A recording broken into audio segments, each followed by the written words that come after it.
Evangelio según San Mateo capítulo 5, vamos a leer los versículos 1 al 8. Dice así la palabra de Dios, versículo 1 al 8. Viendo la multitud, subió al monte, y sentándose vinieron a él sus discípulos, y abriendo su boca les enseñaba, diciendo: Bienaventurados los pobres en espíritu, porque de ellos es el reino de los cielos. Bienaventurados los que lloran, porque ellos recibirán consolación. Bienaventurados los mansos, porque ellos recibirán la tierra por heredad.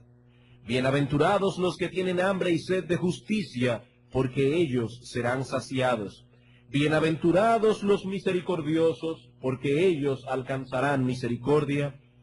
Bienaventurados los de limpio corazón, porque ellos verán a Dios. Para poder tener una idea aproximada del impacto que estas palabras hicieron en sus oyentes el día en que fueron pronunciadas, es necesario conocer algunos de los elementos que conformaban el escenario religioso de Israel en esos días. Como habíamos señalado en un sermón anterior, el panorama no podía ser más confuso.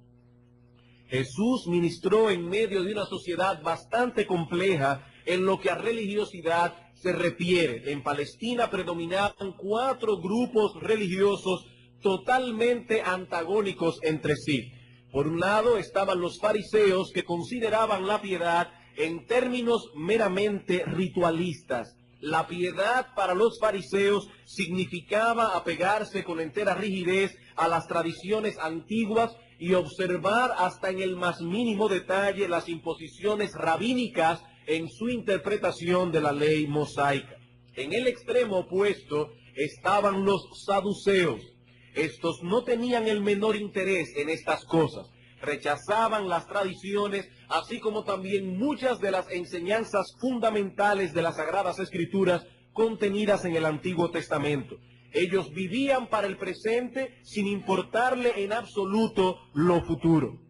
En el lado derecho de esa línea podemos situar a los esenios, para quienes la piedad no era otra cosa que un aislamiento literal de la sociedad. Eran ascetas y separatistas, mientras que en el lado izquierdo de la línea estaban los celotes, unos fanáticos nacionalistas para quienes la religión no era otra cosa que un activismo político radical contra la bota imperialista romana. De haber existido hoy ese grupo, sus cabecillas hubiesen sido llamados teólogos de la liberación. Alguien resumió las distintas enseñanzas de estos grupos de la siguiente manera. El mensaje de los fariseos era: vamos hacia atrás a las tradiciones antiguas. El de los saduceos era: vámonos hacia adelante, olvídense del pasado. El de los esenios: vamos hacia afuera. Y el de los celotes: vámonos en contra. Los fariseos eran tradicionalistas, los saduceos modernistas, los esenios separatistas y los celotes activistas. ¿En cuál de estos 4 grupos nosotros podemos situar al Señor Jesucristo? La sexta bienaventuranza nos da la respuesta: en ninguno de ellos. Cristo dice aquí: bienaventurados los limpios de corazón, porque ellos verán a Dios. Y estas palabras tienen que haber caído como una bomba en el oído de estas personas. Esta bienaventuranza enseñaba a los fariseos y a los esenios que la verdadera piedad no consiste en apegarse a ciertos ritos externos o a ciertas normas de limpieza corporal. La verdadera piedad comienza en el corazón. A los saduceos enseñó que su racionalismo era contrario al espíritu de la fe, ya que la verdadera felicidad no consiste en vivir para el presente, sino más bien en santidad y en comunión con Dios. Los puros de corazón son bienaventurados porque verán a Dios. Allí está su bienaventuranza. Y finalmente a los celotes Cristo hizo ver que la palabra clave era adoración y no revolución. Santidad interna antes que reformas sociales, políticas o económicas.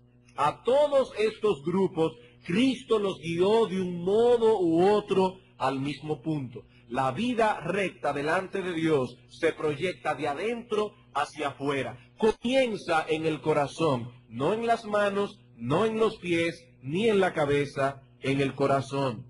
Bienaventurados los puros de corazón. La semana pasada iniciamos el estudio de estas palabras y nos limitamos a responder dos preguntas. En primer lugar, vimos qué es ser puro de corazón. Y para entender el significado de esta expresión, dos cosas deben ser explicadas. Primero, ¿qué es el corazón? Y en segundo lugar, ¿en qué sentido es el corazón purificado? El corazón en la Escritura es el asiento de nuestra personalidad. Todo aquello que pensamos, decidimos o sentimos es una manifestación de lo que somos. Y el centro de lo que somos es lo que la Biblia llama el corazón. Ser puro de corazón es haber sido purificado en el hombre interior. Una purificación que afecta nuestro intelecto, nuestra voluntad, nuestras emociones. Así como la fuente de la vida quedó corrompida por causa del pecado, así también en la redención esa fuente es purificada. Pero ¿qué significa esa purificación? ¿Qué implica? Una restauración del corazón a su estado original. Eso es tener un corazón puro, un corazón que ha sido restaurado a su estado original.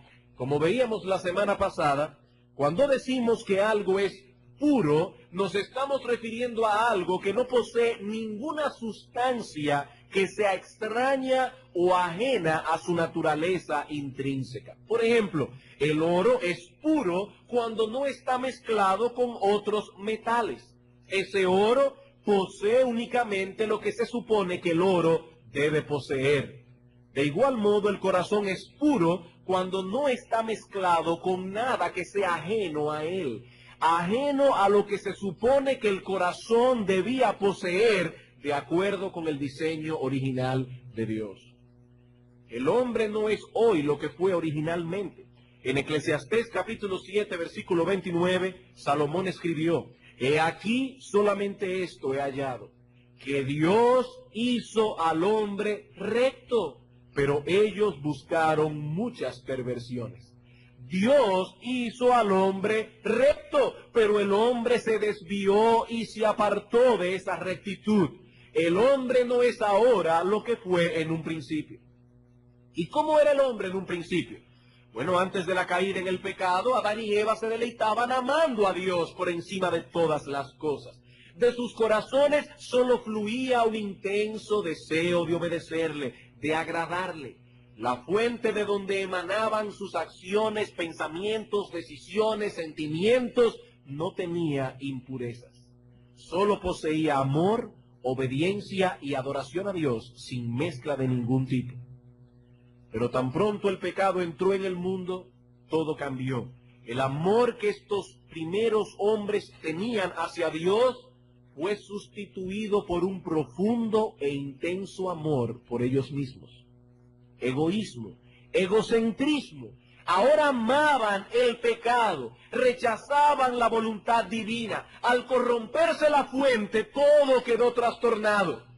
Como dice el profeta Jeremías, el corazón del hombre después de la caída de nuestros primeros padres se encuentra desesperadamente enfermo. Es engañoso más que todas las cosas. Ser purificado en el corazón significa ser restaurado a nuestro estado original. Esas características de rectitud y santidad que Adán y Eva perdieron en el huerto del Edén son restablecidas en el creyente. Y aunque el pecado aún mora en nosotros y seguirá allí hasta el día de nuestra muerte, hasta el día de nuestra glorificación, ese pecado ya ha sido destronado, como nos enseñaba el pastor Lester esta mañana, lo que significa la santidad definitiva. Sigue siendo nuestro enemigo, pero no nuestro rey. Un corazón puro es un corazón que no está dividido. En Mateo capítulo 6, en el mismo Sermón del Monte, los versículos 22 al 23, dice Cristo: La lámpara del cuerpo es el ojo. Así que si tu ojo es bueno, todo tu cuerpo estará lleno de luz. Pero si tu ojo es maligno, todo tu cuerpo estará en tinieblas. El Señor Jesucristo dice, todo depende del foco de tu atención. Si tu corazón es bueno, y la palabra griega que usa Cristo allí es, si tu corazón es simple, es sencillo, mira para un solo lado, no enfoca el cielo y el mundo al mismo tiempo, a Dios y al diablo al mismo tiempo, el pecado y la santidad al mismo tiempo. Si tu ojo es simple, si enfocas hacia un solo lugar, todo tu cuerpo estará lleno de luz. Aún aquellos que tienen un ojo simple son tentados a mirar hacia otro sitio.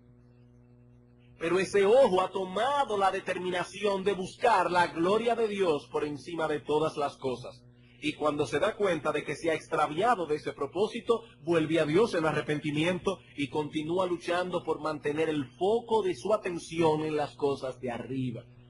Como dice el salmista en el Salmo 86:11, dice, Señor, afirma mi corazón para que tema tu nombre. Y el texto hebreo dice literalmente, unifica mi corazón para que pueda temer a tu nombre. Que no tenga un corazón dividido, un corazón que vaya detrás de los disfrutes terrenales de este mundo y al mismo tiempo detrás de la gloria de Cristo. Unifica, Señor, mi corazón para que pueda temer a tu nombre. ¿Qué es un corazón puro? Un corazón unificado. Un corazón que enfoca una sola cosa, la gloria de Dios. ¿Y cómo puede ser purificado el corazón? La semana pasada respondimos que solo Dios puede hacer tal cosa y Él ha prometido hacerlo por medio de la fe. La fe purifica el corazón, dice el apóstol Pedro en Hechos 15:9. Una fe que descansa única y exclusivamente en la persona de Jesucristo. Y hay mucha gente que afirma tener fe. Y seguramente aquí habrá algunos que dirán, bueno, si el asunto es tener fe, yo tengo mi corazón en regla porque yo tengo fe. Mucho cuidado, no debemos ir tan rápido. Porque muchas personas dicen tener fe y aún así continúan confiando en sí mismas. Continúan confiando en su bondad. Continúan confiando en las cosas que hacen para Dios. En que son fieles en el cumplimiento de ciertos deberes religiosos. Pregunta, ¿tales personas tienen fe? A lo que respondemos, sí, pero no en Dios. Tienen fe, pero no en Dios. La tienen depositada en sí mismos. Y un ejemplo clásico de esto lo encontramos en los fariseos. En Lucas capítulo 18, versículo 9 al 14, tenemos una parábola. La parábola del fariseo y el publicano. Dice aquí la palabra de Dios. A unos que confiaban, noten, eran gente que tenían fe, ellos confiaban en sí mismos como justos y menospreciaban a los otros. Cristo dijo esta parábola. 2 hombres subieron al templo a orar, uno era fariseo, el otro publicano. El fariseo, un religioso, decente, moralista, puesto en pie oraba consigo mismo de esta manera. Dios, te doy gracias. Fíjense que era un hombre agradecido. Te doy gracias. ¿Por qué? Porque yo no soy como los otros hombres, ladrones, injustos, adúlteros, ni aun como este publicano. Ayuno 2 veces a la semana y doy diezmos de todo lo que gano.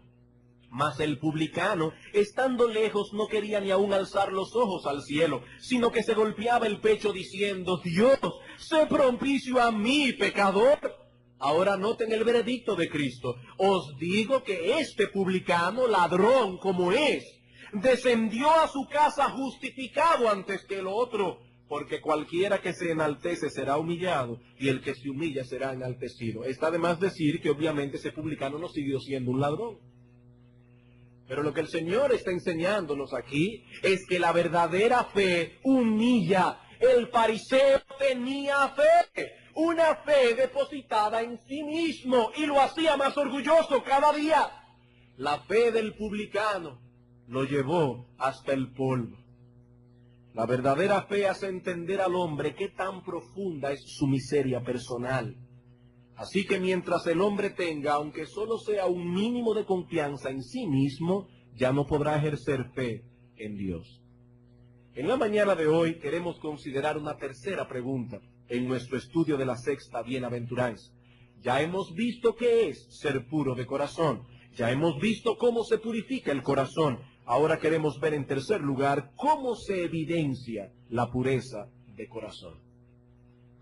Siendo este un asunto de tanta trascendencia, ¿cómo puedo saber yo si soy puro de corazón? Nosotros no podemos ver el corazón de las personas, pero recuerden que el corazón es el centro de nuestra personalidad. De allí emanan nuestras acciones, decisiones, sentimientos, de modo que a través de estas cosas quedará evidenciada la verdadera condición del corazón. Cristo dijo en Mateo 12:35 que el hombre bueno del buen tesoro del corazón saca buenas cosas y el hombre malo del mal tesoro saca malas cosas. Aquel cuyo corazón ha sido purificado tiene buenas decisiones, buenos sentimientos, buenas actitudes. Habla lo bueno, dice el mismo Cristo, de la abundancia del corazón.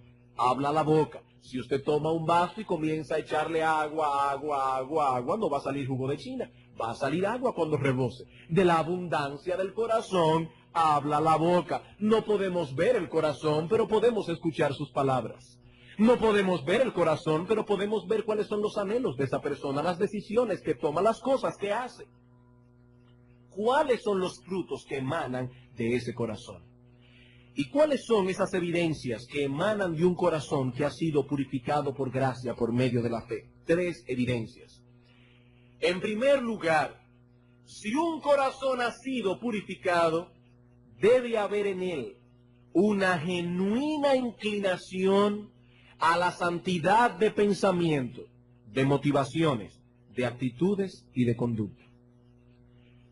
Debe haber una genuina inclinación a la santidad de pensamientos, de motivaciones, de actitudes y de conducta. Y noten que a propósito estamos comenzando de adentro hacia afuera. Comenzamos con los pensamientos, las motivaciones y seguimos con las actitudes y la conducta. ¿Y por qué lo hacemos así? Porque ese es el orden que siguió nuestro Señor Jesucristo. Reprendiendo a los fariseos en Mateo 23, Cristo dice: fariseo ciego, limpia primero lo de dentro del vaso y del plato para que también lo de fuera sea limpio.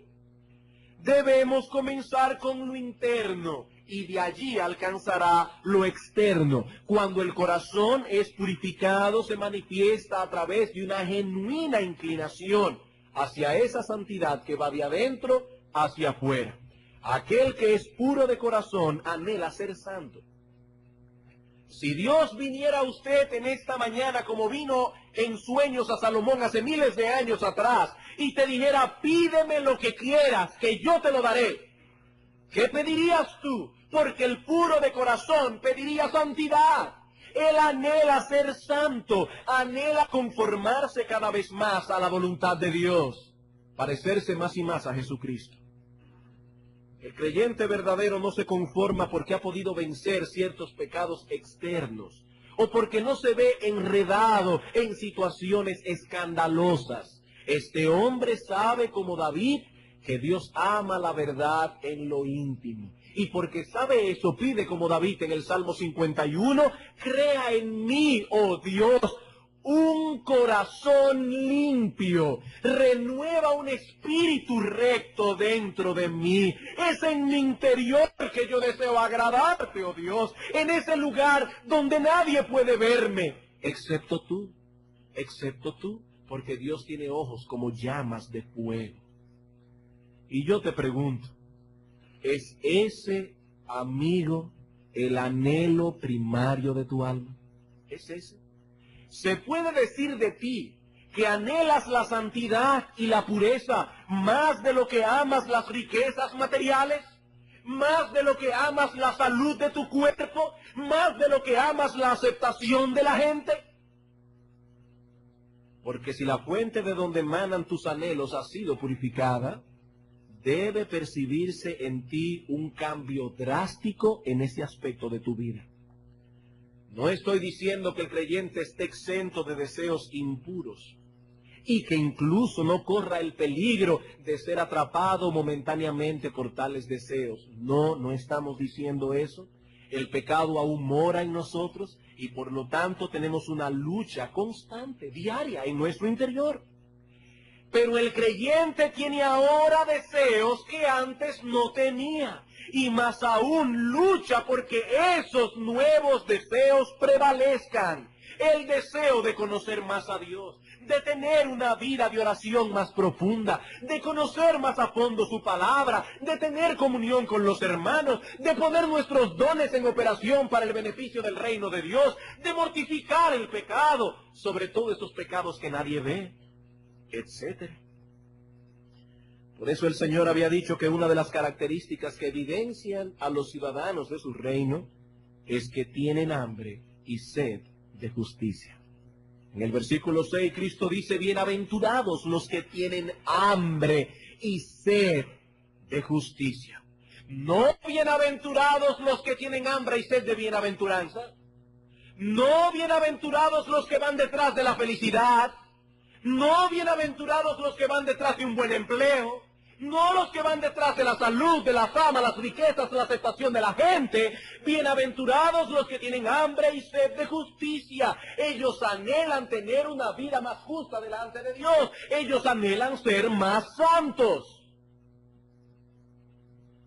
Hay una inclinación hacia la santidad, de pensamientos, actitudes, motivaciones, todo. En segundo lugar, si el corazón ha sido purificado, debe haber una conciencia y una carga por las impurezas que aún permanecen en el corazón.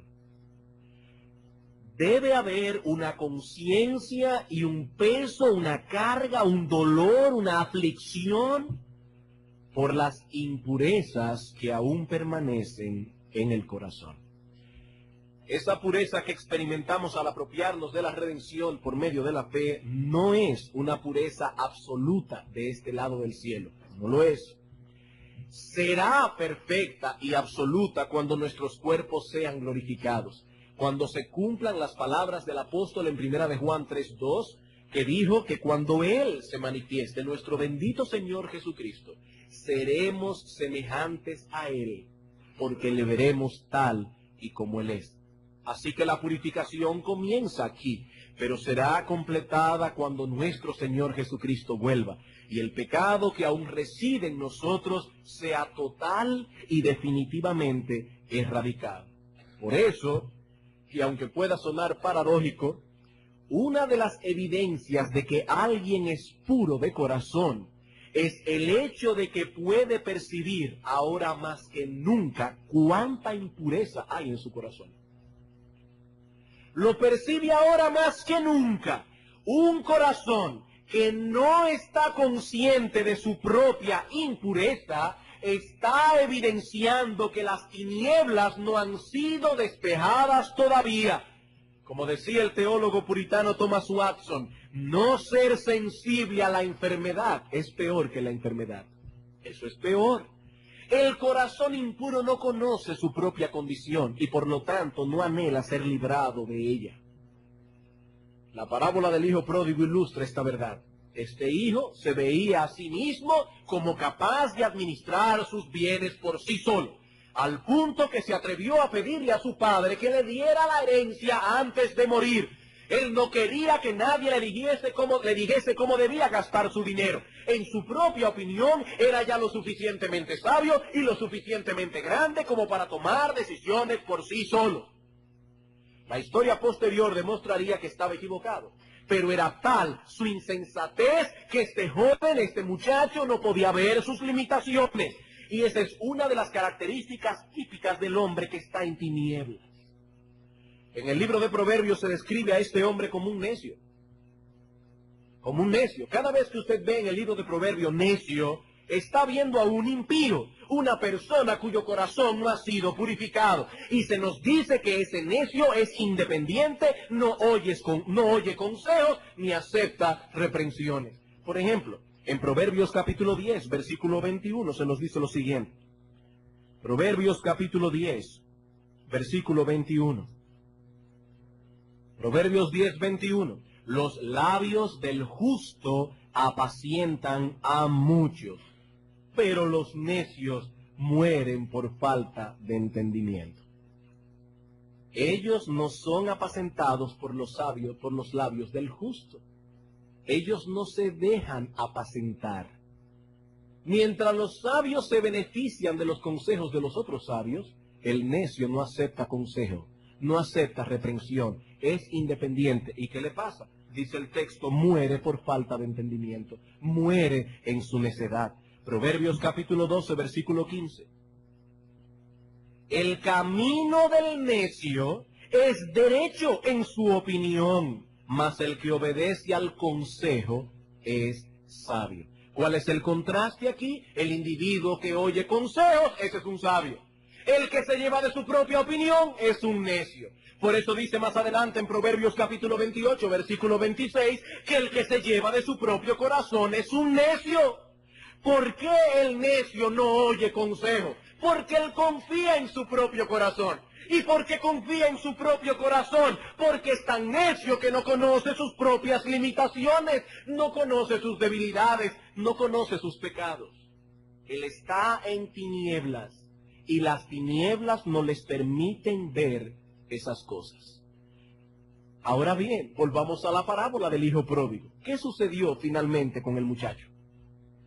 Que cuando se vio comiendo algarrobas metido en un chiquero de cerdos, entonces volvió en sí. Volvió en sí. Y seguramente, cuando volvió en sí, se dio cuenta de que no podía seguir confiando en sí mismo, que no debía seguir teniendo tan alta opinión de sus propias capacidades. Y este muchacho, humillado, fue a su padre y le dijo, Padre, he pecado contra el cielo y contra ti. Ya no soy digno de ser llamado tu hijo. Y he ahí la prueba inequívoca de que ese muchacho había vuelto en sí. Él está viendo ahora lo que no veía antes, su propia indignidad, sus limitaciones, sus pecados. Ya no soy digno. La corrupción de su corazón se había hecho manifiesta y eso fue precisamente lo que lo trajo a cordura. El puro de corazón conoce las impurezas de su corazón, conoce esas corrupciones internas que nadie ve, pero no solo las conoce, sino que se duele por ellas, se avergüenza por ellas y lucha contra ellas. Y una vez más, amigo, yo te pregunto, ¿conoces tú por experiencia el dolor, la carga de conciencia que producen los verdaderos creyentes? El percibir que tenemos algunas veces indiferencia hacia la palabra de Dios. El percibir que estamos fríos en nuestra vida de oración. ¿Conoces tú lo que es clamar delante de Dios? Que avive el fuego del ardor y del celo por su gloria. Te aseguro que aunque tengas solo 6 meses de haber conocido a Dios, ya debes saber de lo que estamos hablando aquí. Ay, hermanos, cuán terrible es. Cuán terrible es para el verdadero creyente sentir que su espíritu se apaga por momentos, sentir que las tentaciones de fuera encuentran eco en su interior y que puede ser en ocasiones tan ingrato para con el Dios que lo salvó. El creyente gime en su interior por esas cosas. Él no se siente satisfecho porque ya no bebe, no fuma ni va a lugares escandalosos. Amigo, si te sientes satisfecho por esas cosas externas y no conoces por experiencia la lucha y la agonía de la que estamos hablando aquí por causa de tus corrupciones internas, tu corazón no ha sido purificado. Tú no conoces a Dios, porque Dios es luz. Y cuando alguien conoce a Dios, esa luz traspasa tan hondo, tan hondo, tan hondo, que te hace ver cosas que en tu vida habías visto antes. Esa luz de Dios te lleva a sentir la más horrible vergüenza que alguna vez has sentido por tu propia vida. Y yo te pregunto una vez más, ¿qué puedes decir acerca de tus pensamientos? ¿Qué tan consciente estás de tu propia codicia? de tu amor y tu apego por las cosas de este mundo? ¿O qué puedes decir de la manera en que tú manejas las ofensas de los demás? ¿Qué tan atento estás a los movimientos de tu alma cuando sabes que albergas resentimientos contra alguien? ¿Cuánto sufres por ello? ¿Cuánto anhelas el verte librado del orgullo que en ciertas ocasiones te ha llevado a decir lo que no debiste decir o a sentir lo que no debiste haber sentido? ¿Cuántas veces tú has llorado delante de Dios por esas cosas? ¿Cuántas veces le has pedido en oración, Señor, quítame esta carga, yo no aguanto más el peso de mi pecado? Por esas cosas, por esas cosas. Aquellos que son puros de corazón han pasado por esa experiencia muchas veces. Muchas veces. Y mientras más crecen en pureza, más pecados descubren.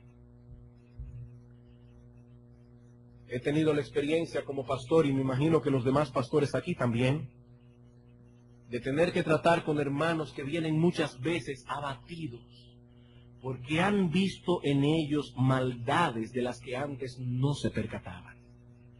Y se sienten casi al borde de una depresión por la vergüenza tan grande que tienen.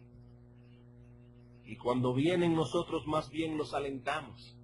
Les decimos, hermano, dale gracias a Dios por lo que sientes. El que puedas ver esas cosas y sentirse avergonzado por su causa es una misericordia de Dios.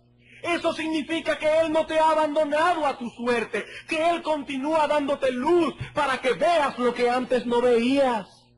Eso es una misericordia del Señor. El impuro de corazón no siente vergüenza por esas cosas, de hecho, ni siquiera las ve. Él solo percibe aquellos pecados groseros y escandalosos que por lo visibles que son, hasta la sociedad pagana los condena. Pero nada saben de aquellas corrupciones internas del corazón. Son como esas personas a quienes Cristo describe en Apocalipsis 3:17. Porque tú dices, yo soy rico y me he enriquecido y de ninguna cosa tengo necesidad. Y dice Cristo, pero no sabes que eres un desventurado, miserable, pobre, ciego y desnudo. El corazón que está en tinieblas es ignorante. No sabes, dice Cristo a esta gente, ese es tu gran problema. Eres un desventurado, eres un miserable, estás en extrema pobreza espiritual y no tienes con qué cubrir tu vergüenza, pero no lo sabes. No lo sabes. Por eso Salomón escribió en Proverbios 29:2 que el alma sin conocimiento no es buena. El alma sin conocimiento no es buena. Y no es de conocimiento académico o intelectual que se está hablando aquí, sino de esa sabiduría que viene de Dios y que nos permite ver todas las cosas bajo la perspectiva divina. El alma que carece de ese conocimiento no es buena. Esa alma no sabe lo que son de... Significa poner los afectos en las cosas de arriba, no en las de este mundo. Esa alma no sabe lo que es vivir por fe, no sabe lo que es vivir para la gloria de Dios. Y un alma que no sabe nada de estas cosas no puede ser buena, no puede serlo. Pero el puro de corazón ha sido enseñado en esa escuela y por eso sufre y gime cuando percibe las corrupciones que aún residen en su cuerpo mortal y que les impiden vivir una vida agradable delante de Dios. Ese hombre, esa mujer, ese joven, ese niño, sabe que Dios no mira como mira el hombre. Porque el hombre mira, como dice Dios a Samuel, lo que está delante de sus ojos, pero Jehová mira el corazón. Y son precisamente esos pecados del corazón lo que más atormentan a los puros de corazón. ¿Les resulta paradójico todo esto? Yo confío en que los creyentes verdaderos que me están escuchando en esta mañana saben de lo que estamos hablando. Estoy seguro de eso. Por algo Cristo expresó en una bienaventuranza anterior, bienaventurados los que lloran. ¡Qué paradójico! Felices con una felicidad plena y total los que lloran. Y alguien dirá, pero pastor, Si son felices, ¿por qué lloran? Y si lloran, ¿cómo pueden ser felices? La paradoja se resuelve fácilmente. Lloran porque conocen su condición. Son felices porque al llorar son consolados por la gracia perdonadora de Dios. No es paradójico, pero los que no saben llorar de ese modo tampoco han conocido la bendita experiencia de ser consolados por Dios. Aquel que nunca ha llorado por su pecado tampoco conoce el alivio de ser perdonado. La bienaventuranza de la que habla David en el Salmo 32, bienaventurado aquel cuyos pecados han sido perdonados y cuyas iniquidades han sido cubiertas por un Dios bendito y perdonador. ¿Sabe lo que significa la palabra? Significa buena noticia. El Evangelio está lleno de buenas noticias, pero las buenas noticias son relativas, depende de quién las oiga. Vamos a suponer que aquí tenemos a dos muchachos en la escuela. El promedio de este es 70 rayando. El de este es de 95 a 100. Le dan un examen a los dos y entonces el profesor viene a ambos y les avisa que los dos sacaron 85. Para este es una buena noticia, pero para este es mala. Las buenas noticias son relativas, depende de quién las oiga. Para el pecador, las buenas noticias del Evangelio son buenas. Él está cargado como el peregrino con el fardo de su pecado sobre su conciencia y le están diciendo que Jesucristo murió en la cruz para pagar sus pecados. Eso es una buena noticia. Pero para el que se cree justo es un insulto. Para los religiosos, para los decentes, para los moralistas, el Evangelio es un insulto. Se les está diciendo que sus buenas obras son un trapo de inmundicia delante de Dios. ¿Cómo van a recibir esa buena noticia? Por eso a Cristo lo mataron en una cruz. Por eso la Iglesia Católica mató millones de cristianos en la Santa Inquisición. ¿Por qué? ¿Por qué? Porque Cristo dice, vendrán días cuando algunos os matarán pensando que rinden un servicio a Dios, pero lo harán porque no conocen ni al Padre ni a mí, son hijos del diablo, y porque son hijos del diablo van a hacer las mismas obras que el diablo hace, porque él es un homicida desde el principio. Me contaba el pastor Piñero que estuvo en España y visitó una cárcel de la Santa Inquisición, donde había instrumentos que usó la Iglesia Católica para torturar a los cristianos en la Edad Media. Son cosas horribles. Cosas que solamente pudieron salir del infierno. Del infierno. El Evangelio provocó eso. El Evangelio lo provocó. Mientras para algunos es una buena noticia, para otros es un insulto que los lleva a odiar con todo su corazón, no solo a los mensajeros del Evangelio, sino también a Cristo. Por eso Cristo dijo, en el mundo tendréis aflicción. A mí me mataron y a vosotros os harán lo mismo. Amigo, ¿cuántas veces te has postrado delante de Dios y le has pedido que quite de ti los pensamientos impuros que pasan por tu cabeza? O que quite de ti la amargura y el resentimiento que sientes contra alguien que te ha ofendido. ¿Cuántas veces te has sentido aplastado por el peso de tus maldades y has dicho igual que el apóstol Pablo, miserable de mí, ¿quién me librará de este cuerpo de muerte? Decía el puritano John Owen, yo no puedo entender cómo un hombre puede ser un verdadero creyente si para ese hombre el pecado no es su más grande carga, su más grande problema y su más grande aflicción.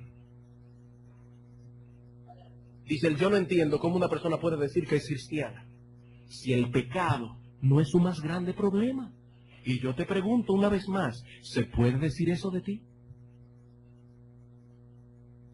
Amigo, ojalá que puedas responder esas preguntas con honestidad, delante de Dios y delante de tu conciencia, porque tu eterna dicha y tu eterna desgracia están en juego en esto. Solo los que lloran serán consolados, solo los puros de corazón verán a Dios. ¿Cómo se evidencia esa pureza? Hemos dicho en primer lugar que debe haber una genuina inclinación a la santidad de pensamiento, de motivaciones, de actitudes y de conducta. En segundo lugar, debe haber una conciencia y una carga por las impurezas que aún permanecen en el corazón. Y ahora más brevemente y en tercer lugar, debe haber una preocupación seria por hacer uso de aquellos medios que Dios ha instituido para que sigamos creciendo en pureza. Debe haber una preocupación seria por hacer uso de aquellos medios que Dios ha instituido para que sigamos creciendo en pureza. ¿Cuáles son esos medios? Bueno, Cristo dice en Juan capítulo 17, versículo 17, en su oración sacerdotal: Padre, santifícalos en tu verdad. Y añadió: tu palabra es verdad. En otras palabras, él estaba diciendo: Padre, santifícalos a través del instrumento de tu palabra. El salmista se pregunta en el Salmo 119, ¿con qué limpiará el joven su camino? Y él responde: con guardar tu palabra. Señor, en mi corazón he guardado tus dichos para no pecar contra ti. Señor, no tendré problema con mis manos, con mis pies, con mi cabeza, si tu palabra está en mi corazón. Todos aquellos que son puros de corazón tienen un interés peculiar en este libro. Ellos anhelan crecer en pureza y saben que la palabra de Dios es uno de los instrumentos primordiales que Dios usa para purificarnos. Cristo dijo a los discípulos en Juan 15:3, ya vosotros estáis limpios. ¿Por medio de qué? Por medio de la palabra que os he hablado. Y el apóstol Pablo escribió a los Efesios: maridos, amad a vuestras mujeres, así como Cristo amó a la iglesia y se entregó a sí mismo por ella para santificarla, habiéndola purificado en el lavamiento del agua por la palabra. Siempre el mismo punto: la palabra de Dios, la palabra de Dios. ¿Para qué se entregó Cristo? Para santificar a la iglesia, como veíamos esta mañana, para librar a los suyos de la esclavitud del pecado. Y es sorprendente, el énfasis que se hace hoy en los púlpitos, aún en los púlpitos evangélicos, en la felicidad de la iglesia, en la paz de la iglesia, pero nada o muy poco se habla de la santidad de la iglesia. Parecería como si toda la obra redentora de Cristo hubiese sido planificada para que el pecador se sintiera feliz, para que experimentara cierto éxtasis extraños en el interior. Antes tenía una vida triste, abatida, pero ahora soy feliz. Cuando voy a mis grupos de oración y alabamos a Cristo, me siento bien. Sí, todo eso está bien, pero ¿qué del pecado? ¿Qué del pecado? ¿Ha sido su dominio erradicado de tu vida? ¿Estás luchando diariamente contra él? Porque para eso primariamente fue que Cristo murió. Lo otro puede darlo hasta ir a ver un partido de pelota o ver un buen concierto de música. Pero aquí estamos hablando de algo diferente. Cristo no murió para divertir a los creyentes, para que vengamos aquí a gozar un rato, una hora. No fue para eso que Cristo murió en la cruz. Él murió para que nos santifiquemos, para erradicar el dominio del pecado de nuestra vida. Para eso fue que Él derramó su sangre en la cruz. Aquí no venimos los domingos en la mañana a pasar un tiempo agradable. A ninguno de los pastores le dicen que debe venir aquí a entretener a la gente. Créame, yo conozco muchísimos chistes que entretienen mucho más que pasar una hora con calor oyendo la Biblia. Aquí no venimos a entretener a nadie. Aquí no venimos a pasar un buen momento. Aquí venimos a escuchar la palabra, porque tenemos la plena convicción de que la palabra de Dios es el instrumento que Cristo usa para santificarnos. Es el instrumento que Él usa. Es por eso que la palabra de Cristo debe ser claramente expuesta en su iglesia. Y es esa misma razón por la que insistimos a los que profesan ser creyentes que aparten un tiempo diario y específico para alimentarse de la palabra de Dios. Es por eso que insistimos que los creyentes inviertan su dinero comprando buena literatura que les permita conocer más a fondo su palabra. Un creyente que no esté haciendo eso, que no diga que está queriendo crecer en santidad, es invertir en el reino de Dios. En el reino de Dios. Eso está primero, el reino de Dios y su justicia. El apóstol Pablo dice a los creyentes de Colosas: la palabra de Cristo more en abundancia en vosotros. No simplemente que tengáis un contacto superficial con ella. Pablo dice que debe morar y en abundancia. Y en abundancia. ¿Estás procurando tú que eso sea una realidad en tu vida? ¿Qué tanto luchas contra la apatía que aún los creyentes verdaderos experimentan en ocasiones respecto a la palabra? Una persona que descuide este libro o lo ignore por un largo periodo de tiempo sin sentir siquiera inquietud por ello, no conoce la pureza de corazón de la que habla Cristo en las bienaventuranzas. No la conoce. Pero la palabra de Dios no es el único instrumento que usa Cristo para santificarnos. Hay otras cosas. Por ejemplo, Cristo usa la comunión con aquellos que están esforzándose visiblemente por crecer en pureza y en santidad. El apóstol Pablo dijo a Timoteo en 2 Timoteo 2:22, Timoteo, huye de las pasiones juveniles y sigue la justicia, la fe, el amor, la pureza. ¿Con quiénes? Con los que de corazón limpio invocan al Señor. Con aquellos, Timoteo, que están manifestando por sus frutos que tienen un corazón limpio. Y eso me dice a mí que aunque es el corazón, tiene que evidenciarse, porque le está diciendo: Timoteo, busca a estas personas. Timoteo, esas personas van a tener marcas visibles en su vida. Te darás cuenta de que son limpios de corazón. Timoteo, el que anda con sabios será sabio, pero el que se junta con necios será quebrantado. Y una vez más, vuelvo y te pregunto, ¿son ese tipo de personas con las que tú buscas intimar? Es con ese tipo de personas porque dice la Escritura que los puros de corazón se juntan íntimamente con aquellos que son puros de corazón. Esas personas pueden hablar de varias cosas. Ellos hablan de negocio, de la política, de cómo está la cosa, de por qué van a votar el año que viene. Pero dice la Escritura que de la abundancia del corazón habla la boca. Tarde o temprano se manifestará que los corazones de esos hombres y mujeres está lleno de Cristo, y la conversación parará en torno a Cristo de un modo u otro. ¿Los amigos tuyos son así? ¿Son así tus amigos? Porque esa es una de las marcas de aquellos que son puros de corazón. Pero hay otras cosas más que podríamos citar.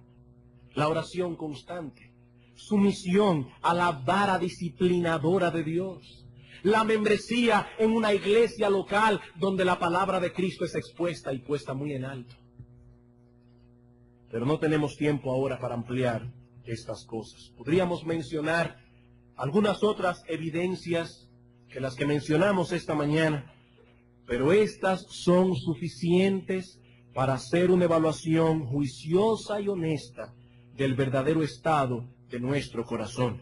Hemos dicho que estos hombres y mujeres manifiestan una genuina inclinación a la santidad de pensamientos, de motivaciones, de actitudes y de conducta. En segundo lugar, dijimos que están conscientes y sienten el peso de las impurezas que aún residen en ellos. Y finalmente, que tienen una preocupación seria por hacer uso de aquellos medios que Dios ha instituido para que crezcamos en esa pureza. Amigo, ¿eres tú puro de corazón? Oh sí, pastor, yo soy evangélico. No, yo no hice esa pregunta. Yo no te hice esa pregunta, ni siquiera si eres miembro de Iglesia Bíblica del Señor Jesucristo. La pregunta es, ¿tú eres puro de corazón? Pastor, es que yo vengo a la iglesia todos los domingos. Sí, pero es que yo no estoy preguntando eso. La pregunta es, a la luz de las cosas que hemos visto, ¿tú eres puro de corazón? La gracia de Dios ha obrado en tu vida para purificar el centro y la fuente de tu personalidad. Esperamos que estas verdades puedan despertar a algunos aquí, que tal vez durante años han estado engañados, confiando en su decencia, en su moral o incluso en su religión, pero que no conocen la pureza interna de la que habla Cristo en la sexta bienaventuranza. Bienaventurados los puros de corazón, porque ellos y solo ellos verán a Dios. La semana que viene nosotros vamos a seguir considerando esta bienaventuranza, pero si el Señor lo permite, para ver qué significa esta promesa de que los puros de corazón verán a Dios. Vamos a orar. Pura es tu palabra, dice el salmista, y por eso la aman tus siervos. La ley de Jehová es perfecta, que convierte el alma. El testimonio de Jehová es fiel, que hace sabio al sencillo. Y el mismo salmo dice el salmista, tu siervo es además amonestado con la ley, y en guardarla hay grande galardón. Oh Señor y Dios nuestro, mira a los creyentes que están aquí en esta mañana, y permite que estas cosas que hemos hablado, más que crear inquietud, nos afiancen en su fe, pero también acreciente la determinación que tomaron de luchar contra el diablo, contra la carne y el mundo, para ser fieles a ti. Y a aquellos, oh Señor, que quizás a través de tu palabra bendita que ha sido expuesta en esta mañana, tu Santo Espíritu les ha hecho ver que sus corazones son impuros. Oh Dios, vence la soberbia y el orgullo que todavía tienen y tráelos humillados al conocimiento de Cristo. Señor, humíllalos, tráelos esta mañana cautivos a obedecer al Señor. La determinación en sus almas de no seguir viviendo para ellos mismos, de no esperar que les pase lo mismo que al hijo pródigo, que tengan que reaccionar cuando estén ya en un chiquero comiendo comida para cerdos. Señor, ten misericordia de ellos. Trae a ellos fe y arrepentimiento. Te lo suplicamos en el nombre de Jesús. Amén.